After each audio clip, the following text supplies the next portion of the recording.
LinkedIn is pretty amazing at helping you grow your small business. We cannot stop your new clients from emailing you at 3 a.m.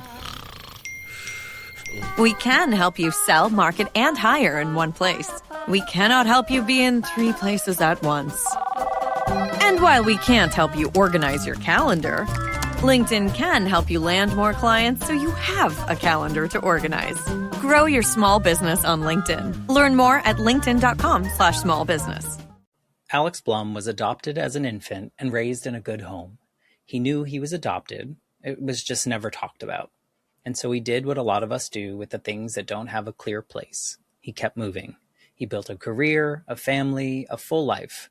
And somewhere along the way, he almost forgot that there was a question at all. Then a stranger found him on 23andMe, and not just any stranger. He had 3 brothers that he never knew existed. What happened next wasn't dramatic. It was something quieter and somehow more surprising. It felt like a relief. We could have literally been in the same room and not known we were brothers, right? So there's something emotionally very, kind of eerie about that. It's kind of strange. You're listening to the Life Shift Podcast. I'm your host, Matt Gilhooly.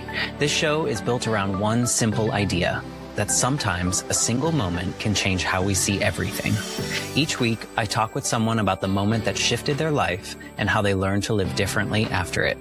These are not stories about having it all figured out. They are stories about what it looks like to keep going once the story changes. Thank you for being here. Here's today's story.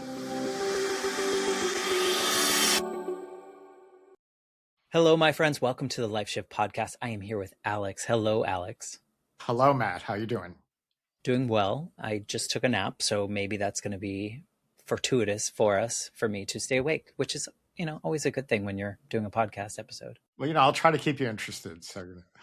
Well, I've done this now over 250 times with people from all over the world, and it sounds really cheesy, but there is something about everybody's story that sits with me, connects with me, makes me feel a certain way, and heals a little part of that younger version of me who was going through his own life shift moment. And so I'm always interested, and I say it in jest that a nap's going to help me, because I think human connection is so important, and hearing other people's stories is so important, especially now in 2026. Absolutely. Sure. Well, before we get into the details of your life shift story, maybe you can tell us who Alex is in 2026. Like, how do you show up in the world? How do you identify these days? Well, my wife and I live in San Diego. We lived in LA for about 25 years. I grew up on the East Coast. My wife and I have a consulting firm, our own kind of marketing consulting firm. And we work with like big companies, big brands. And we've been doing that about 10 years. Originally, I come from a production background. I owned a TV commercial production company for 10 years. And I worked in that business for many years, for 30 years or more. After that, I produced 2 feature films at Fox when there was one. And so there's kind of been my path. I transitioned from that into consulting. And we started our own company about 10 years ago. We have 5 kids between us, 2 hers and 3 of mine. So we have a blended family, which is always a challenge. And, a big part of what I think we're going to be talking about today is my experience of being connected to 3 full brothers I didn't know I had, which happened about 6-7 years ago. And so out of that connection, my whole family got a whole lot bigger, because now I have 3 brothers and their spouses and 6 nieces, as well as, my 5 kids and my older adopted brother. So it's one of those sort of stories about how nowadays your family can just morph and expand, and, can take all sorts of different forms and all of that. So that's, kind of my story in terms of who I am today. Wow. It sounds like you've got a lot of people to run to if you ever need anything. Well, yeah. It's a funny thing about that, actually, in terms of this experience I have of being connected to my brothers is something I often say, as I think it's true of a lot of men, particularly as you age, which is it becomes more and more difficult, I think, to make strong, intimate connections. Like to make those kinds of friends is not, it just doesn't, it's not that easy. It doesn't happen all that often. So one of the interesting things about this story is that being connected to my brothers was sort of like getting three best friends overnight, which was kind of miraculous. So it's a happy story. It's a good story, Yeah. and that was a part of it. That actually I hadn't even thought about this before we got on the phone. That was a part of it that kind of changed my life because I have several old friends that I've known for many years. And I have obviously a couple of really good friends that I've known from business over the years and all kinds of stuff like that. But, for me to think about, when was the last time I made a really close friend? I'd have to think hard about that, right? And all of a sudden, these three guys appear in my life. And it was literally as if I got three best friends overnight. It's kind of Wow. amazing. Yeah. You don't necessarily think about that on a day to day because like who expects that experience to happen where you discover, I mean, we'll get into your story in a second, but where you kind of discover these people and now you overnight have people that have ties to you, yet you don't have the length of ties that maybe you would want. And now you have this opportunity to recreate, and I'm super interested in what that did for you and how that changed you. But to give the listener a little bit, maybe we could understand what your life was like before this pivotal moment of meeting them. Like, who was the before version of Alex?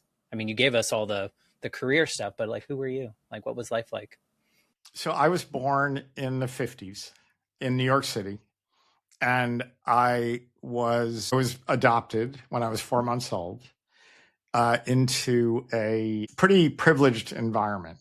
So, my adoption story, per se, it's not one of those, objectively traumatic stories. I always say this, I'm getting a little tired of hearing myself say it, but it's not like I didn't row across the ocean in a rowboat and, I didn't live in the street and eat bugs for, 6 months. It's not one of those kind of stories. It's more of a story of having a certain perception about what your life is and kind of not realizing it's as if there's an envelope and inside is a message and the envelope is sealed and you've been you're carrying it around without really knowing it to the point where you sort of forget it's there.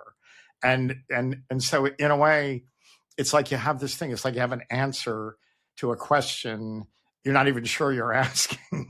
And then all of a sudden one day, something happens and you discover like, oh my God, like here's something that's really important to me that I sort of didn't even pay that much attention to. And so, I grew up in as I say, a privileged, waspy East Coast environment. I went to, private schools. I went to, several boarding schools, and all this sort of stuff. Like I had that kind of life. Did you know you were adopted? Sorry? Did you know you were adopted from early Yes. on? Okay. My parents were very straightforward about that. And my older adopted brother and I knew that from, very young. I couldn't even tell you exactly. So that was certainly a mistake they didn't make, which at that time, people did make. And, I've heard a lot of these kind of stories of people who didn't know. I think one of them on your podcast, people who didn't know that the people they thought were their parents were their adopted parents, or, these kinds of stories. My brother and I were very clear that we were adopted, but that was a little bit where the story ended, if you will, because though that was clear, there was no discussion of it in our house. There was no speculation or discussion of, your mother might have been this, or this might have happened, or here's why that may have happened, or, and certainly far from like how you might feel about it, or, my adopted mother, there was no discussion of how she felt about it, or even specifically why my adopted parents had to adopt. None of that. That was just sort of not on the table for discussion. It was just like a label. Sorry? Was it just like a label that you were like, well, kind that's of, it? Yeah. You were just adopted. That's a funny way to look at it. Yeah. It's sort of like, here it is, you're adopted and it's no big deal and let's move on. And so you just sort of, as a child, you accept that? It's like, okay, I guess that's how it's done. And, in the 50s, yeah. You might not accept that. Well, that's the thing. Sooner or later, most likely, you're going to question that. And of course, things are very different now. Adoption is very different than it was then. But that's the way it was. And there was very little discussion of, those kinds of stories, or people searching for their birth parents, or people trying to, you know, understand what went on. That sort of thing just wasn't talked about. It was certainly not in our house. And I think there was even a sort of a perception that people that did that sort of thing were trying to fill a space inside themselves, or there was there was like sort of a judgment about it. Like it was sort of uncool, like you don't do that kind of thing. I imagine it wasn't as like widely talked about out loud either, right? In circles, because society put shame around it for all parties in some way. 100%. Yeah. It wasn't talked about at all. And, you can imagine for a young woman in the 50s, my birth mother, being one of those, who she had an affair with a man who was married. She got pregnant. She had to give me up. I'm not real clear that she had a lot of other choices. I mean, because there was so much judgment, at that time, and also really no option. Right. And the circumstances. Yeah.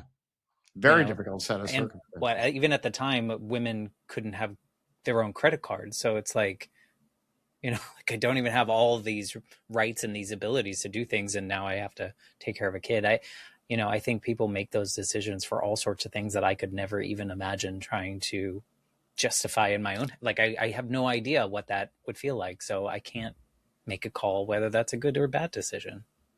Exactly. I just is.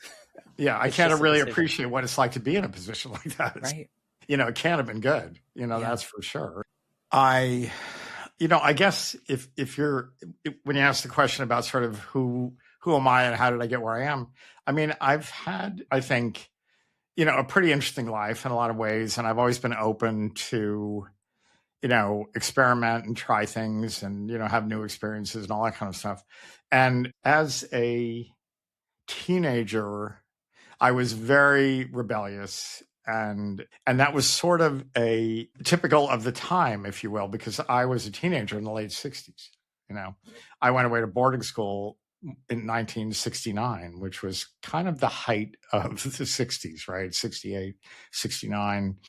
And there was a lot of politics, there was a lot of change in the air and all of that. So it was an incredibly dynamic time in the history of this country, and to be that age at a time like that, it sort of supercharges the whole experience, because I sort of think that there's a sort of a mirroring thing that goes on, being a rebellious teenager anyway, and that's mostly directed at your parents and your family, and then to have that phenomenon played out in the politics of the country and the world at the same time is a really interesting kind of mirroring thing that doesn't always go on. So I think it really just heightened the whole nature of that time, if you will. And it's made it all very kind of exaggerated in a funny way. I mean, we were a teenager, so we can justify some of that wild and rambunctious element. But before that, the adoption thing, was that ever like sitting in the back of your mind of like, I don't belong or I feel different? If the thing about the adoption thing is one of those things, and again, I've heard this from other people, other adopted people. It really didn't. It was something that kind of built a little bit in the back of my mind over the years, and it really didn't get into the forefront of my consciousness until I was probably, in my 30s, maybe. But there were some moments, for instance, when my oldest son, AJ, was born, I have a vivid memory, and how old was I? 28 years old at the time. And I remember being in the hospital. It was New York Hospital on the east side of Manhattan. And I remember they gave him to me to hold. And I feel like everybody sort of left. And my wife was obviously worn out and maybe even sleeping. And they handed him to me, and I was holding him in my arms, and I was looking out the window at the East River, and it was night. It was like 1 o'clock in the morning.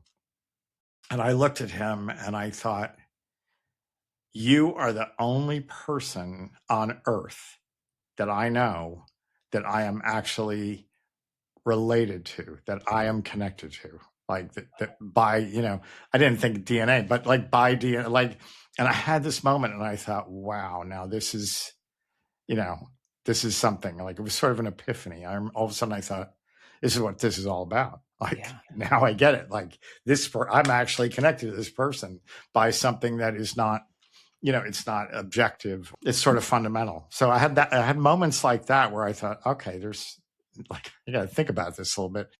And I remember another moment where I was in a therapist's office, and I've always had this experience, and I think, I sort of related to the adoption issue a little bit. I've also had this experience of kind of seeing the world as a puzzle. Like, it's all like a Chinese box. Like, I have to figure things out. I don't like to take things for granted. Right. And I remember sitting in a therapist's office, and we were having, I guess, a conversation about adoption. I don't really remember. And he said, well, there's a pretty well-known thing, which is that a lot of adopted people have a pretty strong sense of not belonging, of feeling outside of things. And I remember that was kind of a revelation. I thought, okay, now here, this guy has just described something for me that I sort of think I've felt my whole life, right? Yeah. Like an untethered kind of feeling? Yeah, kind of. Just this feeling of, it's interesting. Somebody was talking to me about, celebrities who were adopted and different things they've said. And I think it was Debbie Harry, Blondie. Mm-hmm. And she said, I've always had this experience of feeling like an observer. And I thought, right, that's that's that feeling. It's kind of a weird thing, right? Yeah. And so, but you didn't have, like, as you're growing up, it wasn't like this front and center. I think I've talked to others that have felt like they always felt like they didn't belong in a space. Did you felt like family life was quote unquote normal for you? It didn't feel. Yeah, yes, I think. See, the thing is, my the landscape of my family. As I said, I grew up in a really waspy East Coast family. So there's this fairly distinct sense of distance a lot of the time that exists in families like that anyway. So our family was kind of like that. And so it was not it was great in a lot of ways. We had a lot of good experience. And we went to Europe and we did things, I had an objectively really, great upbringing. But the emotional landscape was not particularly warm and fuzzy. It was not in an affectionate environment or anything like that. There was a lot of, clever cocktail party conversation and amusing sarcasm and quite a lot of drinking. And, it was kind of a classic, kind of that story. So whether or not, but did I have, did I have a clear sort of something's weird around here kind of feeling? No, not particularly. I don't think. I mean, that's good. I just, it's curious of how we as kids experience things. Like I lost my mom when I was 8, and I was suddenly living and doing everything with the parent that I didn't regularly live with and wasn't. He was a present parent. It wasn't that. It was just I wasn't used to being there, and I felt like I had to perform. And then all of a sudden that just became my MO. Like, I just was a perfectionist because all of it was because I was like, well, if I screw up, he's going to leave me too. And so like that kind of trauma. So it's interesting and it's beautiful. The fact that, one, you knew you were adopted, but yet your life felt quote unquote normal for your experience, and you didn't feel othered or, and those kind of things. But I think that's maybe, from the people I've talked to that go on podcasts, it's probably a rarity to have that situation in which you didn't necessarily always feel othered in a way. No, I agree. There's another funny experience I had with another therapist, and I don't want to give the impression that I spent all my time, in therapy. But, If you did, that's good. I've dipped in and out over the years quite a few times. And I remember this guy said to me, it was about fitting in somewhere. I can't remember, something to do with work or something like that. And he said, yeah, this is not surprising. He said, these people are not your tribe. And I thought, yeah. And then I really, have this experience in life, I do, where I have these moments and then I rewind the tape all of a sudden because of what somebody said, and it's like I rewind, the tape's going backwards and I'm like, okay, now I got to think about this in a different way. Right. Yeah. Which can And be he said, really. yeah, he said that. And I thought, and then it ends up being a conversation about like, you can find yourself in this situation. And to your point before, I grew up, we didn't have all sorts of angst in the family about being adopted. And I didn't, it wasn't like I've heard these stories from somebody of adopted people and they're the only adopted one in the family and they really feel like they don't belong and it's not right. I've heard those kind of stories for sure. And it was not like that. But this guy said this thing and I just, again, you have this moment of recognition. He said, they're not your tribe. They just don't smell right. And I just remember thinking, wow. Okay. And I remembered having that experience with my parents when I was really young and just not, when you have kids, and I don't know if you have kids, but when you have kids, like you just have this incredibly strong connection to them. And, until they're teenagers, you love the way they smell, it's like this thing. And I just never had that experience with my parents. It was like, they just, they smelled funny. They were super cool, but they were weird. It was like, And so you have these weird moments of recognition where you just think, okay, that's interesting that you said that because never thought about it that way. But it repaints a lot of, I think some of these moments that we learn later in life, we look back and we're like, oh, maybe that wasn't as good as I thought that experience was now that I'm looking at it with this particular lens.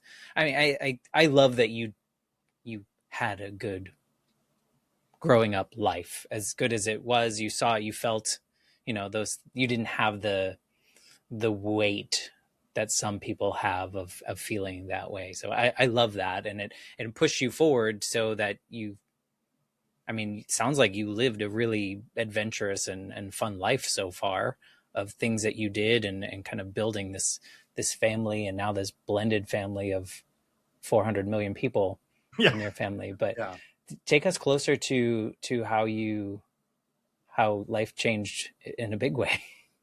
Well, so what happened was, as I was sort of describing, my interest in this over the years kind of grew, as a result of these different experiences and things that would come up and stuff like that.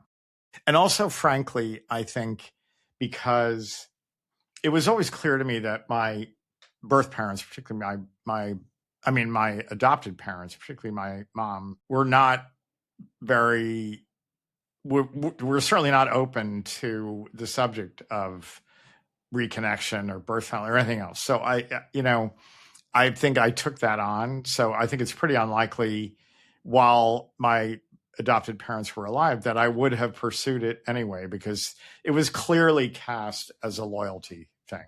You know what I mean? And so, but after, my mom died in 2001 and my dad died in 98, I guess. And so that freed me a little bit to be more open to the whole thing, because at least I wasn't going to be dealing with that, kind of issue. And so I was interested, and I was on 23andMe. My wife, Andrea, gave it to me as a gift. So I went on 23andMe, which is kind of a funny experience because you get all this stuff. First, you get some background about your ethnic or your ethnological or whatever you call it background, where you're from and all this kind of stuff. And then you start getting these messages. It's like, oh, you have new DNA relatives, right? And you get these messages and it's like, you have 1.84% shared DNA with this person. It's like, that's everyone on earth. Like, what are you talking about? You know what I mean? So it's kind of comical. And so I get to a point where I'd been on 23andMe for years and I just sort of thought, whatever, this isn't going anywhere. And then all of a sudden, I got a message from a young woman who is actually my niece, Brooke, and she had just gone on 23andMe, and she said, and we had like over 20% shared DNA, which is like, holy cow. Who are you? Like, yeah. And it was just like that. And then I immediately got connected to her dad, my brother Pete, and my other two brothers, Hank and Bill. And, it was this incredible moment. It was like something amazing that falls from the sky. All of a sudden, this thing that I had a question about, that had been kind of a mystery to me my whole life. And all of a sudden, there they are, these guys. And I know what happened. Like, all of a sudden, there we are. And we're on the phone and we're talking and we're comparing stories, if you will. It's like how they grew up, how I grew up, what they knew, what they didn't know. What was interesting was our mother told them that they had an older brother, because I'm the oldest, which obviously kind of, but they said that she told them that I had died in childbirth. But she had a pretty bad problem with alcoholism, and she was a kind of a tricky personality, and she used to tell them a lot of stuff they didn't believe. And so it was really funny the first time we got on the phone, because they told me that whole story and what she had said. And they said, but the thing with her was, we were often really suspicious of things that she told us. And there was something about the story that just didn't quite add up. And she used to say it a lot, right? And so it was funny. I forget, it was Pete or Hank said, so the thing about this is, we're not shocked. This is not like, oh my God. This is like, finally, actually, we know the real story, was their reaction to it. It was like the penny dropped. Now, finally, after all those years, they understood what really went on, what the real story was, which is sort of cool. But to the point of what you were saying before, so that was the whole thing of being connected to my brothers. It was an amazing thing. It changes your life. Right. And it's one of those things, I don't know if you have this experience, but often in life, I think when really amazing things happen or big things happen, it's kind of big and small at the same time, right? Things change and they don't change. And my wife, Andrea, I think within a couple of days of the first phone call I had with them, she said to me, well, how do you feel? What do you feel? Like what?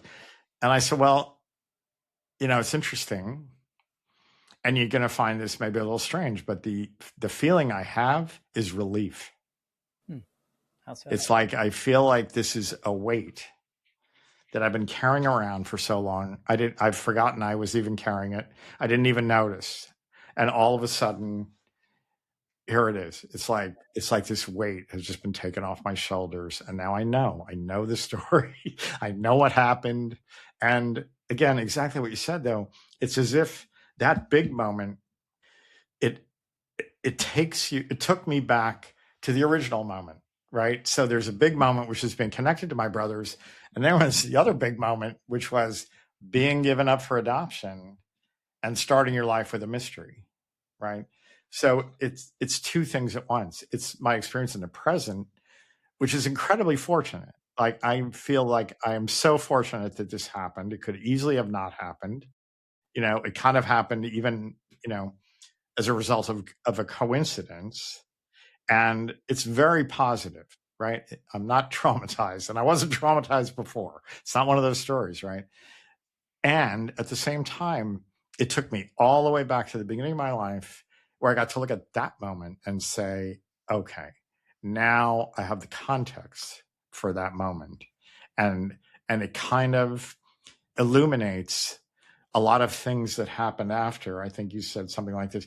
It illuminates a lot of things that came after, and it gives me the perspective to look at them and look at myself, like, and my emotional self, and say, why was I such a pain in the ass? Like, why was I always pushing? Why was I always questioning everything? Why, you look at things and you say, okay, well, maybe this is part of it, because you have this question you can't answer. And so you're always constantly trying to dig at everything and understand things and have the whole story and figure it all out. So it's like these two moments separated by, 60 years, Well, and I would imagine something like that, and don't let me put this feeling on you, but I think I would have like mixed emotions, that like I would be maybe upset that I didn't look sooner, that I didn't find these people sooner, than I might put on angry feelings with my adopted parents because they didn't allow me to have these relations? Did any of those complex emotions come into play? Because I feel like it can't all be sunshine and rainbows, or maybe it can, but for me, it feels like it might be a little bit more complex. Well, that's an interesting question. Actually, there's a couple of things that kind of relate to that. One of them is there's a story, and this story's in my book. When I was a kid, my parents, I remember going down to visit a family in Connecticut, and they had 3 boys, and I don't know who they were. And the 4 of us like played baseball in the street, and we went to McDonald's, and we did a whole bunch of stuff. And I never saw those people again, and I don't know who they were. And it wasn't my brothers, but it could have been. I mean, that's how close it is, right? The nature of coincidence in life, and, all that stuff, sensitive dependence on initial conditions and all this other stuff. It's that. And it's such a funny feeling. And I've talked to my brothers about this, and for all of it, when I first told the story, Hank said, that made my hair stand on it. It was like, that was so strange hearing that story, because that's how close we could have come. We could have literally been in the same room and not known we were brothers. Right. So there's something emotionally very, kind of eerie about that. It's kind of strange. And there was another thing that happened, and my adopted brother's wife, my sister-in-law at the time, was actually working for the adoption agency that my brother and I were adopted from. And it turns out she was actually working with the caseworker that had placed us. And there was a little bit of a thing about it because, again, because when I was adopted, it was really firewalled, and nobody was supposed to communicate with anything about anything. And my sister-in-law, was getting a little bit of information about it, and they shut it down really fast, and that was the end of it. And it was sort of like, put it in the drawer, lock the drawer, everybody stopped. The agency? Yeah, the agency. And also my mom was very negative about it, had a big attitude about my sister-in-law.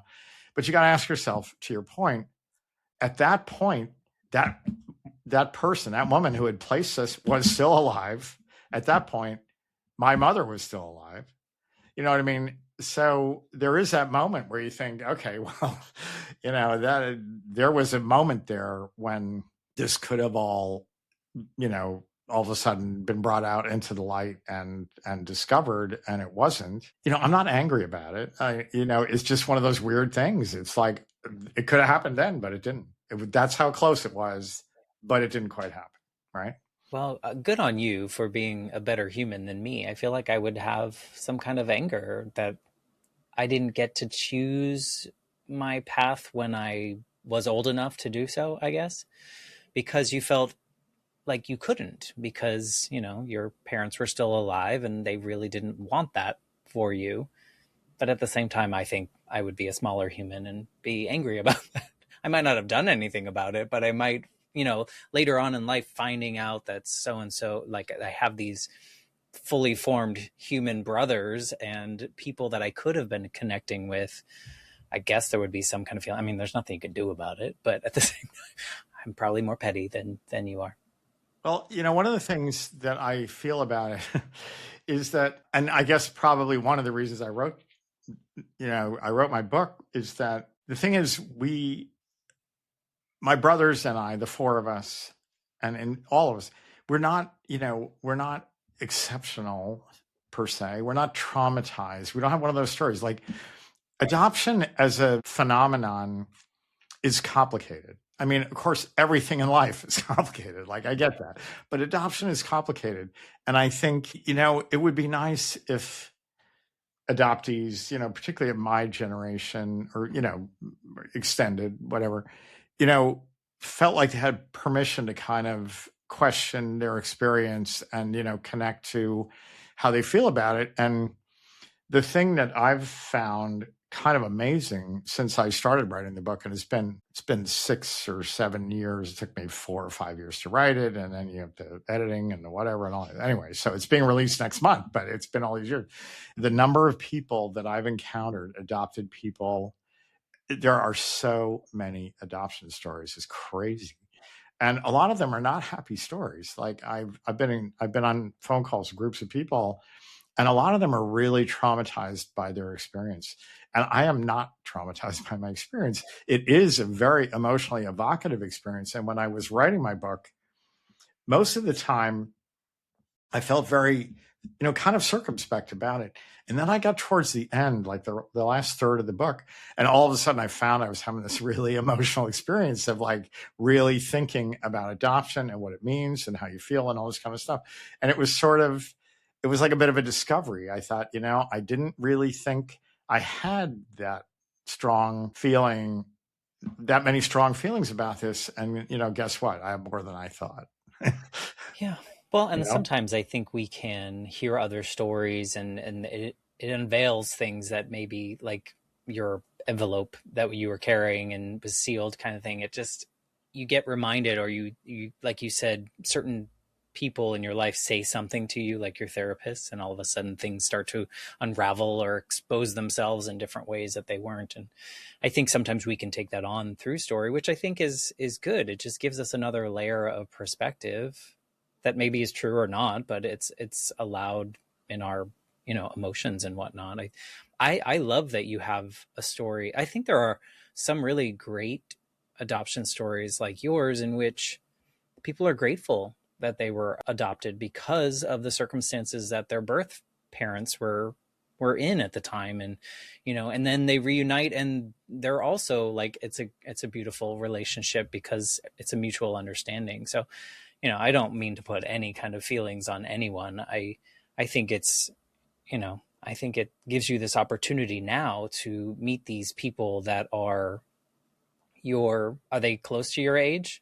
Yeah, my brother Hank is 2 years younger than me. My brother Pete's 4 years younger than me. And my brother Bill is 8 years younger than me. So we're all pretty close in age, and again, the older you get, the less it matters, Yeah. So you've all we're lived full close lives, right? Yeah. And to your earlier point, you have now these new best friends that like suddenly came overnight, yet you have more things to talk about because you don't know all of their life, and you can hear all the things that they got to do. And it kind of how does that feel, like learning something new about people that are like your son when he was born in that story? You're tethered to them. Well, first of all, the whole thing is a gift. Like, I'm not confused. You know what I mean? And in addition, we had this experience which we kind of talk about as parallel lives. So when we got reconnected, they had a kind of a practice of having regular Zoom calls, and we picked up on that. And so we have a Zoom call scheduled every Friday. And we've been doing it now for 7 years. I mean, we miss Friday, whatever, but it's a real regular thing. And we talk a lot. And so in a way, I wrote this book. It kind of grew out of those conversations because we started having these conversations about how they grew up and how I grew up. And there was a thing that they did in the 50s and 60s. I think it was I guess maybe it was a practice that a lot of adoption agencies, what they would try and do, and I get that there was Catholic adoption agencies and Jewish adoption and all that, but I think they used to try to kind of match adoptees and adopted children kind of situationally. They tried to put people in families that in some way had some of the same backgrounds. So it's kind of funny because my brothers and I have a lot of similarities that way. And so we just have this shared experience thing, this parallel lives thing. And we have spent a lot of time talking over the years about what they were doing and what I was doing and where they were and where I was, and, just exchanging pictures and all sorts of stuff. So we kind of have this dialogue that goes on about, how they grew up and who they were and who they are and what they've been through and all that. And of course, there's a lot of parallels between their lives and things they went through. and mine. How far away did they grow up? Hmm? How far away from you did they grow They up? grew up in Darien, Connecticut. I mean, they were right there. So, I grew up in New York City, and my mother's family had a family place up in northwestern Connecticut. So we grew up in the same part of the country, pretty close to each other. Yeah. Yeah.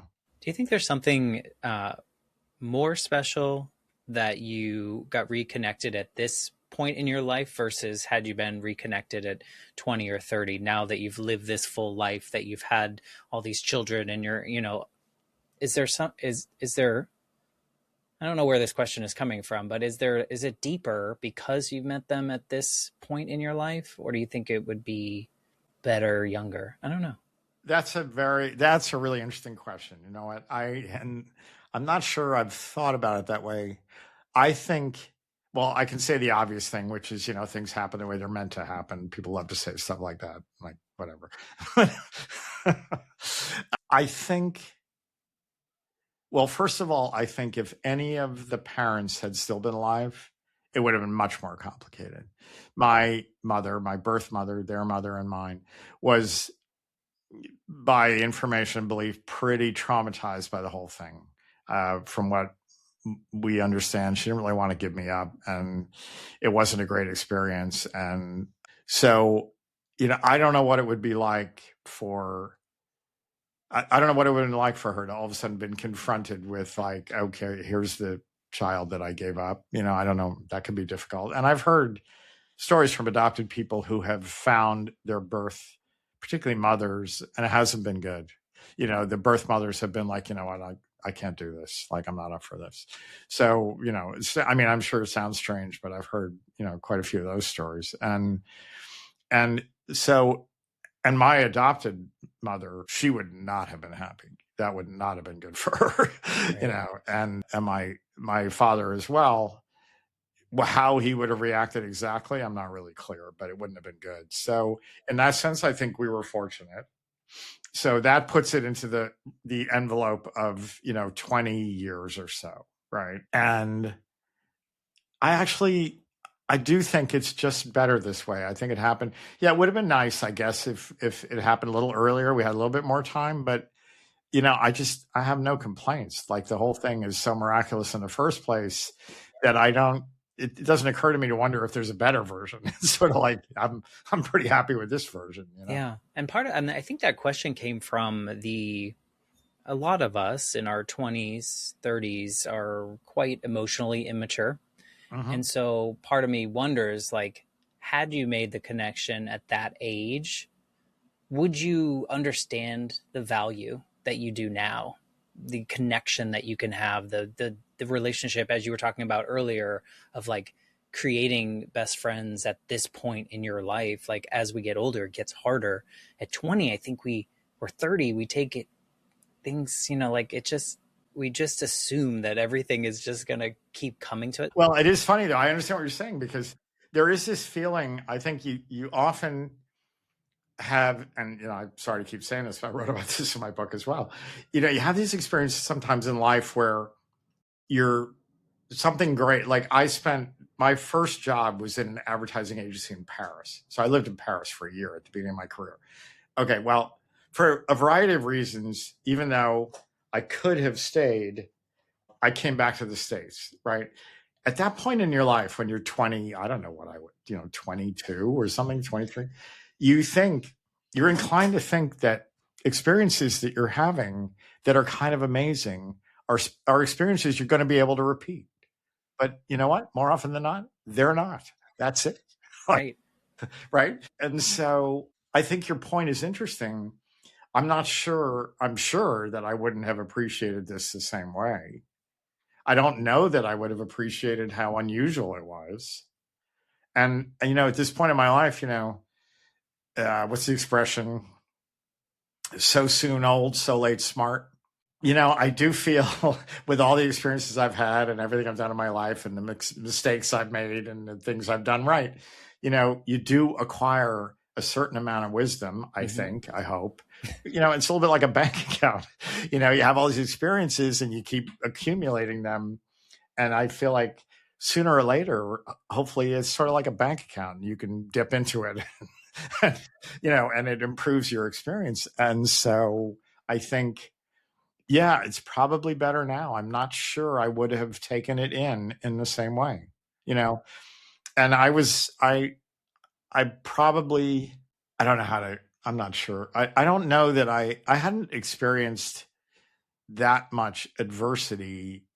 Well, that may not be accurate, but I mean, I at 4 I months just think old. you learn a lot in your life, and you learn to be maybe, I hope, for me anyway, I hope that I've learned to be a little more appreciative of the things Yeah. that happen. Yeah. I mean, I think as we mature, we just see the value in what getting 3 brothers that you didn't necessarily know about overnight, right? Like, I feel like Yeah, younger versions of us would be like, cool, like we can yeah, go play ball or, like whatever, but not see the really deep rooted value that can come from building these types of relationships. exactly. And maybe at that point in life, you're more inclined to have judgment. Like, I like this guy better than the other guy. It's like, no, let's not do that. That Right. would be a real Or waste. you might not even care. Like, I feel Yeah, like at 20, like I would not, I know 100% at 20 something, I would not be able to have these types of conversations with people,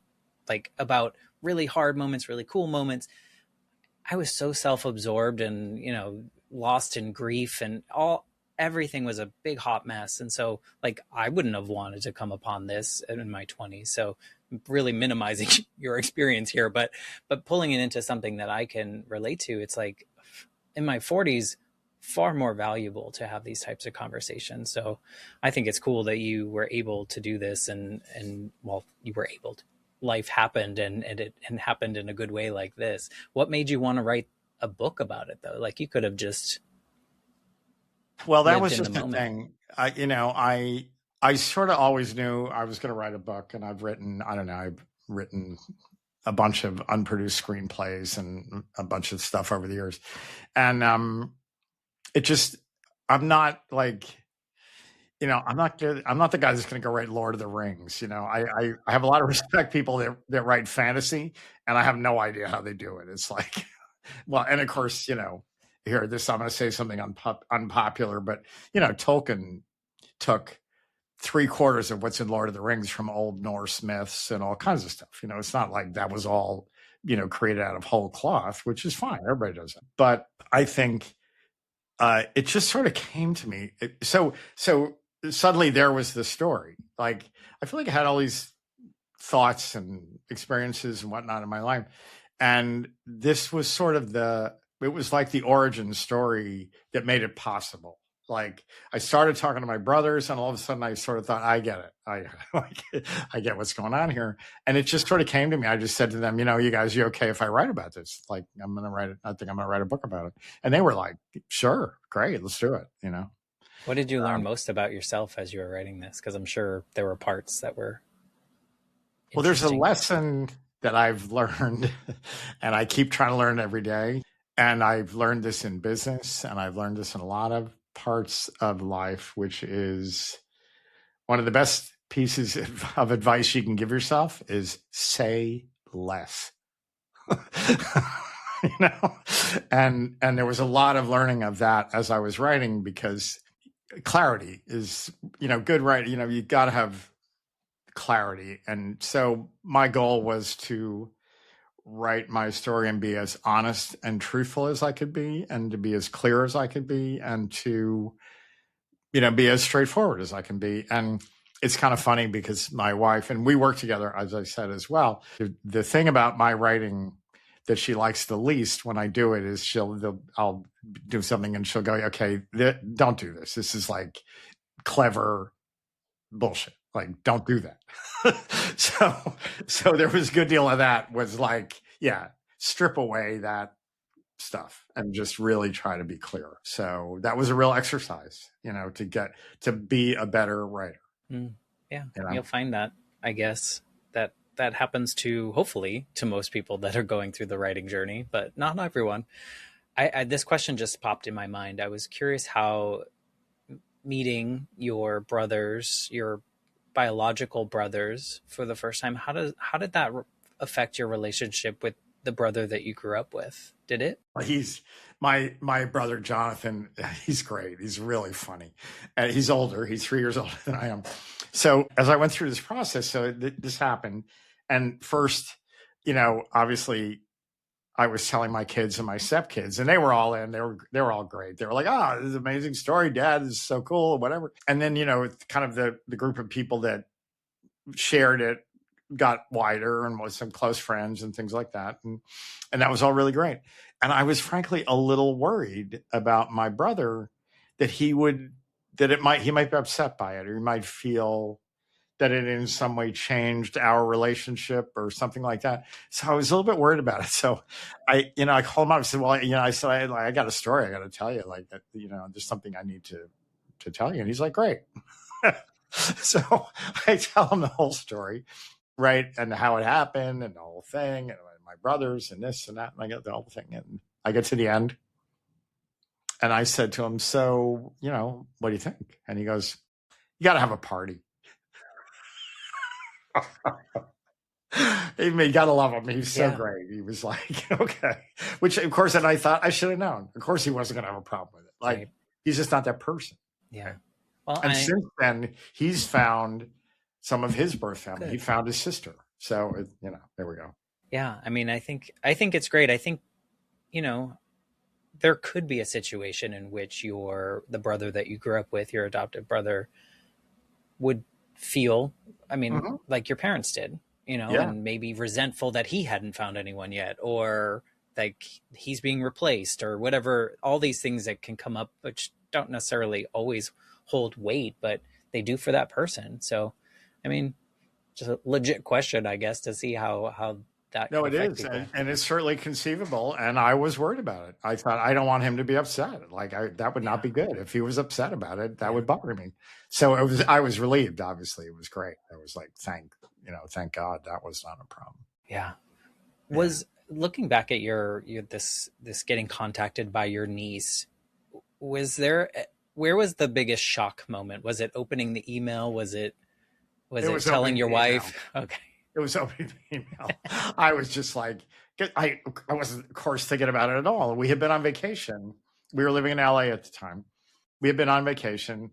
I sit down. It's kind of a long story. It was COVID and whatever. We had started our company. We were working from our dining room table because 2 of our kids were living with us, which was not expected. It was like this whole thing. And so I sit down there and I open up my computer and I just see this message and I read the message. And I'm like, oh my God. Like, it was just, that was the moment right there where it was like, oh my God, holy cow. Like, really? After all these years? And now you could go back, what is that, 7 years ago, you said, or something like that? It was 2019. Oh, okay. So you go back to that version and be like, get ready. You're going to have these best friends and you're going to have a much larger family these days. And it was funny when I got on the phone with my brothers, because there was this thing. It was like, this happened, and then one of them reached out on Facebook and the other one on LinkedIn, and Andrea was on Facebook and LinkedIn. Everybody's looking at everything, and so this all this thing, and I just said, why don't we just get on the phone and have a conference call? Like, what are we doing here? You created these relationships you didn't know that you were going to have, and I was talking about, like, if this version of you could tell that version, like, buckle up, buddy. We were on the phone, and my brother Hank, he's a very perceptive, warm, perceptive, like really just genuinely nice person. And he said to me, it was really fun. We're on the phone and he goes, like, please understand that we don't want you to move any faster than you feel comfortable. And we don't want you to feel any pressure and all this stuff. And it was really fun. And I felt like it was so considerate of him. And I was like, dude, I'm all in. It's like, it's okay. Like, there's no, I'm great. Wherever this goes, I'm good. And, they were too. Well, it seems like a beautiful story that you continue to write, and you're able to, a chapter that you probably never maybe anticipated happening in your life, right? Sure. Based on how... At that point, I didn't think it was going to happen. Yeah. Literally, I thought, and I had an experience which was weird. Were you a fan of the TV show Mad Men? No, I didn't watch it. So I can't say I wasn't a fan. Well, we were huge fans, and we watched it. We watched it several times all the way through. But there's a moment. So it all takes place right in the early 60s for the most part, late 50s and early 60s at exactly this time. And there's a scene, and there's a scene in the show. There's a thing that happens where one of the young women who works for the advertising agency, has sex with a guy and gets pregnant. And it's the 50s. And so she has to give her child up for adoption. And there's a scene that takes place in the hospital. And the show is very well, from a production design point of view, so much of what happened in that show was so familiar to me. Like, his office looked just like my father's office. And, it was very immediate. Like, it was so well done. There's a scene in the hospital where she gives up her baby. And I didn't see it coming. And before any of this obviously happened. And we're sitting in our family room watching the show. And all of a sudden, there's this scene where Don Draper, the hero of the show, advertising guy, goes to the hospital to see her. And he says to her, this didn't happen. You're going to get on with the rest of your life and you're going to forget about this. I had to leave the room. I was just like, oh, I can't watch. No, I can't watch this. Like, this is not good for me. It was, and I just totally was not expecting it. So I was sort of shocked. And I literally got up and walked in the other room, I mean, in a small way, I think, like, people hearing your story, they might see parts of their story in you, and in, like, that Mad Men moment, hopefully they don't get up and walk out, but in this situation, maybe they feel validated in a way that or inspired to reach out to someone that might be connected to them, or any of those things. And I think sometimes when we see those things reflected back at us, it can get uncomfortable at first, but I think it leaves a mark sometimes in a good way, to know that, like, this situation that your birth mom went through and what you went through is not necessarily unique to you. You are part of a bigger culture of people that have had similar experiences, good, bad, and indifferent. But, I think there's something about community in that way when we see it reflected back at us. Definitely think, I would hope so. And I think that's hopefully a benefit of writing a book like this, is that people can find themselves in it and perhaps, relate to your experience and feel in some way, I don't know, supported or understood or something. It's like, that experience you have sometimes it's one of the things I like about reading and about literature and all kinds of stuff, where you just think, all right, I'm not crazy. Exactly. Yeah. It's not the first time anybody ever thought that thing that I thought that day when that happened. Yeah. But until we see that, we feel weird, or we feel like, why am I thinking this way? No, I love it. First, tell us the name of your book, and then tell us, like, how people can find it. The book will be out by the time this episode comes out. So, like, what's the best way to find you? Maybe they want to tell you their story. Maybe they definitely want to read your book. Tell us the best way to find you. Well, the book's called An Accident of Birth, and it will be it'll be on Amazon. It'll be all over the place. They can find it easily. I mean, right now there is, in fact, it's up there. There's an ebook pre-order right now, but the print book will be out on May 12th. So that should be easy to find. And, you're raising an interesting question. I don't know what happens if people want to reach out. I don't actually know. It's a good question. Well, if you have a website and you want to share that with me, we can put it in the show notes. Actually, I do. Good point. I have a website. It's talexblum.com. That's the website for the book. Perfect. So, yes. So put a contact form on there. I think there's so much power. This. There's so much power in telling your story. And sometimes listeners, maybe they've never shared a certain part and they feel compelled because you shared something that it triggered in them. And I just encourage people to connect with others and share their stories. So whether you want it or not, I'm putting them on blast and they're coming to you. Go for it. And I'm sure you've had that experience a lot. I wouldn't doubt, given the work you do, that would be. Yeah. It's just, there's such power in telling the story, being a part of someone's story, or like witnessing someone sharing their story. So I highly encourage people to reach out to you. Check the links in the show notes to find your book. As I said, it's already out by the time this episode comes out. So congratulations on your publication. And I appreciate you wanting to be a part of the Life Shift and tell your story in this way. Well, it's a privilege. I really appreciate it. And have really enjoyed talking to you. And, thanks. You are most welcome. And I've done this 259 times now, and I don't know how to end these shows. So I'm going to say thank you. And I'm going to say I will be back next week with a brand new episode. Thanks Great. again, Alex. Thank you for listening to the Life Shift Podcast. If you want to learn more, go to www.thelifeshiftpodcast.com. There you can check out all the different episodes. You can check out the blog, some of the reviews for the podcast, and the Life Shift Journal. Links are there so you can purchase your own copy, whether in digital or print format. Thanks again.